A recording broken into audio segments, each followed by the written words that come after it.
I couldn't have been the only one who had their eyes widened during this scene in the first season's finale. 3 wild dragons exist in House of the Dragon. Some dragons had to be cut from HBO's prequel, but the wild ones made it in. This still doesn't guarantee that some of the budget and episode runtime will be allocated to them, but this is a good sign. Before I say another word, I won't be entering spoiler territory for this video, your ears are safe here. Being a wild dragon means that these magical beasts have never had a rider. Every dragon and egg is considered by the Targaryens to be their property, since they brought them over from their ancestral homeland. But only one of these 3 have known origins, linking them to House Targaryen, that one being Sheepstealer. Funny enough, the books describe this one as a notably ugly mud-brown dragon who had a taste for mutton. It would regularly island hop looking for different shepherds' flocks, but was never known to harm a herder unless they attempted to interfere with him, though occasionally chowed down on some sheepdogs.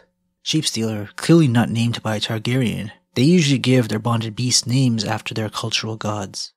It was around a lot of people in the Dragonstone Driftmark region, but doesn't mean it was friendly. It was actually vicious and ill-tempered.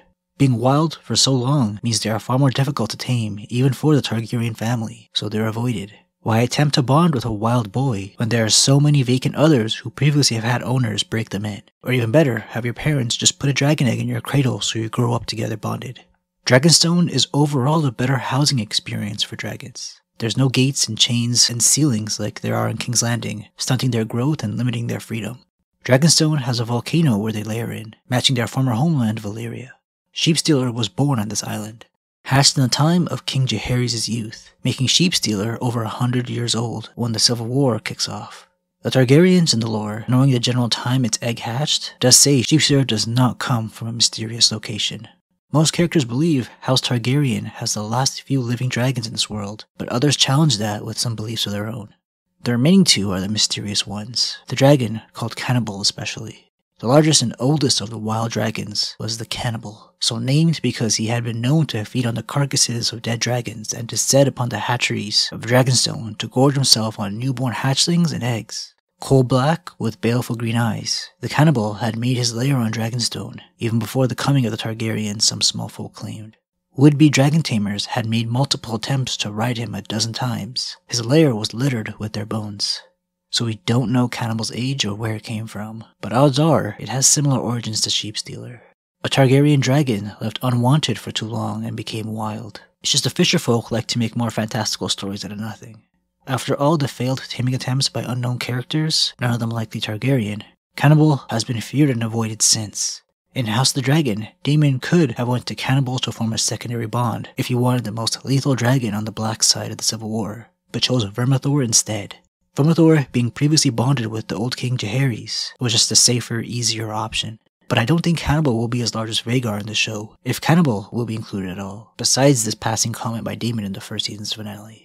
Why I do think it would be huge if all 3 made it in, CGI and all, is because they each have been written in a way that gives them each an important purpose to not only the prequel but the entire A Song of Ice and Fire story. Cannibal has the possibility of dragons living longer than expected and the willingness to eat their own. There could also be more like him out there that didn't migrate with the Targaryens from Valyria to Dragonstone over 200 years back.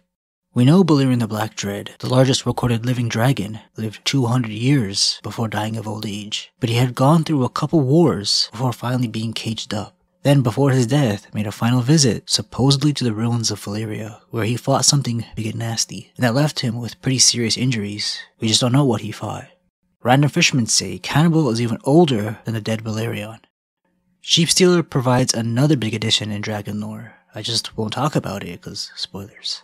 The last of the 3 is called Grey Ghost. None of their names are actually names, just simple descriptive words. Grey Ghost is a pale grey-white beast, the color of morning mist. He was a notably shy dragon who avoided men and their works for years at a time.